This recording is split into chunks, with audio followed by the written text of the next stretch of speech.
Olá amigo, olá amiga, bem-vindo ao canal Professor Rodrigo Batista. Aqui juntos, todos os dias, nós estudamos a Palavra de Deus. Hoje então é segunda-feira, dia 27 de outubro, e o nosso tema de estudo de hoje é o Juiz Supremo.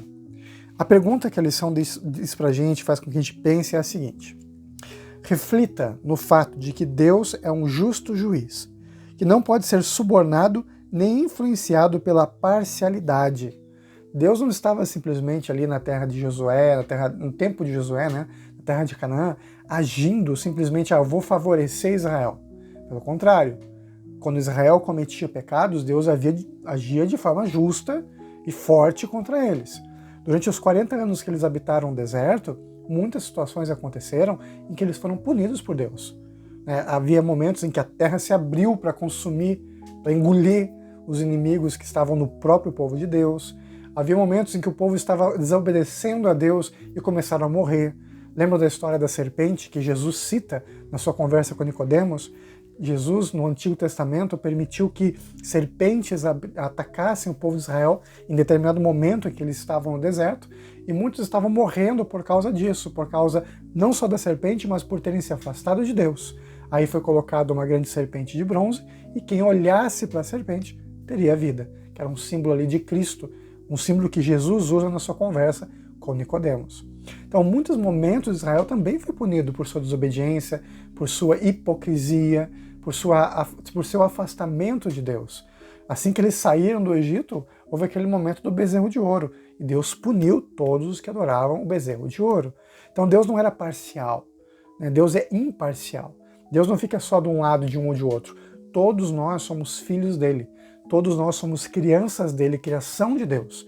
E aqueles, independente de quem seja, que escolhem a vida e não a morte, serão abençoados por Deus. Isso não tem a ver com placa de igreja, com etnia, cor da pele, isso não é nada para Deus.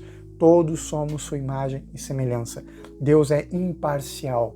Ele não vai para um lado nem para o outro, nem para o rico nem para o pobre. Na verdade, isso ele fala muitas vezes até no Novo Testamento. O próprio apóstolo Tiago diz isso, que Deus pede para que a gente esteja imparcial, nunca favoreça um ou outro, mas todos somos iguais aos pés da cruz de Cristo. Todos somos pecadores que carecem da glória de Deus. Continuando aqui a pergunta: como a verdade de um Deus que não tolera para sempre o pecado, a opressão, o sofrimento dos inocentes e a exploração dos oprimidos é parte integrante do Evangelho? Essa é a pergunta que a lição faz. Veja só, como é que eu posso ter esperança ao saber disso? O que isso faz no meu coração? O que isso move a minha fé? Saber que um dia o pecado vai ter fim. Deus ele tolera por um tempo, agindo, trabalhando, influenciando no coração das pessoas, o nosso coração. E quando a gente comete o pecado contra o Espírito de Deus, é quando a porta da graça se fecha, quando não há mais nada a ser feito pela salvação. E isso acontece com muitas pessoas. Mas um dia também vai acontecer. Quando a gente vai para o livro do Apocalipse, nós vemos isso acontecendo. Onde Deus diz, olha, continue o justo sendo justo, continue o ímpio sendo ímpio, porque agora acabou. O julgamento celestial terminou e a hora dos salvos serem salvos. Quando Deus agir de forma forte contra esse mundo, não vai ser simplesmente para destruir esse mundo, mas para purificar esse mundo, extinguir a dor, o sofrimento, o pecado, a opressão. É isso que Deus promete. Um dia o pecado vai ter que terminar. Ainda não terminou, mas sempre que há essa ação, Deus age. Sodoma e Gomorra é um grande exemplo disso.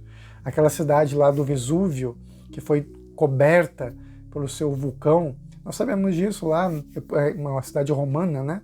Que foi destruída, e quando as escavações foram feitas, nós vimos ali vários exemplos de coisas erradas que aconteciam naquela cidade. E muitas pessoas pensam que a destruição daquela cidade pelo vulcão Vesúvio, né, o Monte Vesúvio, foi ali um juízo divino que aconteceu com aquelas pessoas. E realmente, elas estavam muito afastadas de Deus. E isso acontecendo aqui, mais ou menos 2.000 anos atrás, um pouco menos de 2.000 anos atrás.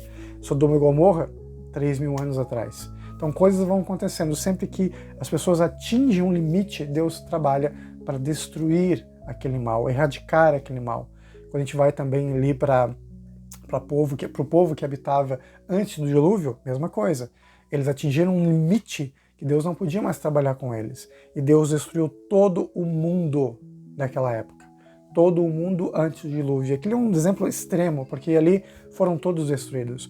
Homens, mulheres, crianças, animais, tudo estava contaminado e Deus tinha que agir para que não houvesse mais esse pecado. Então Deus sempre age.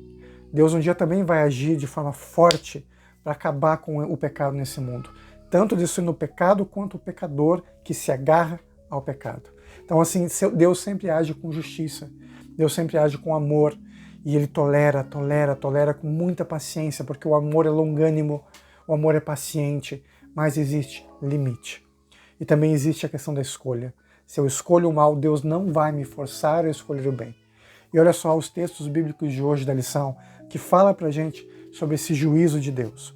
Aqui pede pra gente ler mais uma vez Gênesis capítulo 18. Vamos então ao Antigo Testamento, a Gênesis capítulo 18, no verso 25, que diz assim: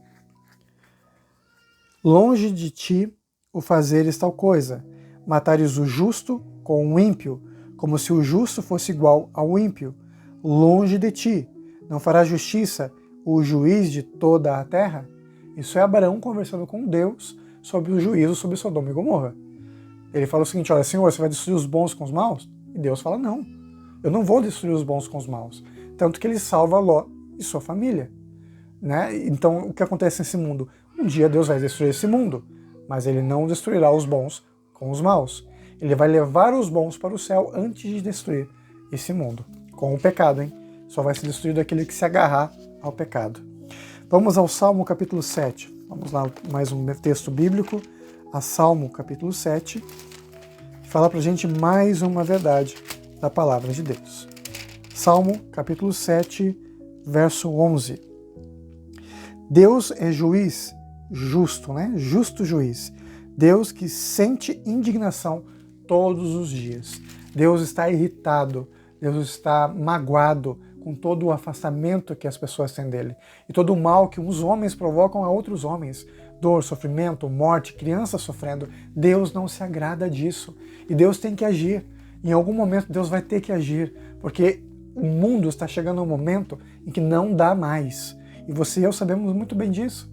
O nosso mundo hoje está chegando a um momento de afastamento de Deus tão grande e a degradação moral tão forte que Deus tem que agir. Senão os filhos dele não vai sobrar ninguém, a gente vai ser completamente destruído. Muitos poucos sobram, e Jesus mesmo fala disso, que o amor de muitos se esfriará. E se não fosse a própria ação de Deus, não sobraria ninguém. Vamos a mais um texto bíblico. Vamos a 2 Timóteo capítulo 4, Novo Testamento. 2 Timóteo, capítulo 4.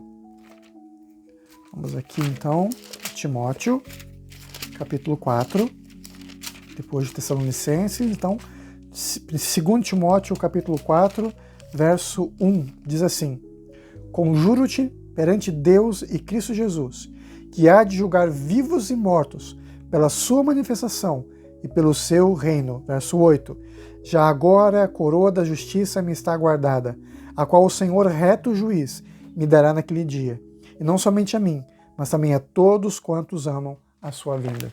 Então a gente precisa ter esperança e certeza, porque um Deus bondoso, de amor e justiça, não tolerará para sempre o pecado. E hoje é o tempo que temos de escolher estar com Deus. Hoje é o tempo que temos para nos afastar da punição, aceitando Cristo Jesus, nosso Senhor, e Jesus que pagou um preço pelo nosso pecado, para que a gente possa sair desse mal, então nos agarrarmos ao bem, chegarmos à Canaã celestial, à nossa casa, salvos e libertos pelo poder do nome de Jesus. Vamos juntos orar? Obrigado, Senhor, por tua mensagem, obrigado pela tua misericórdia.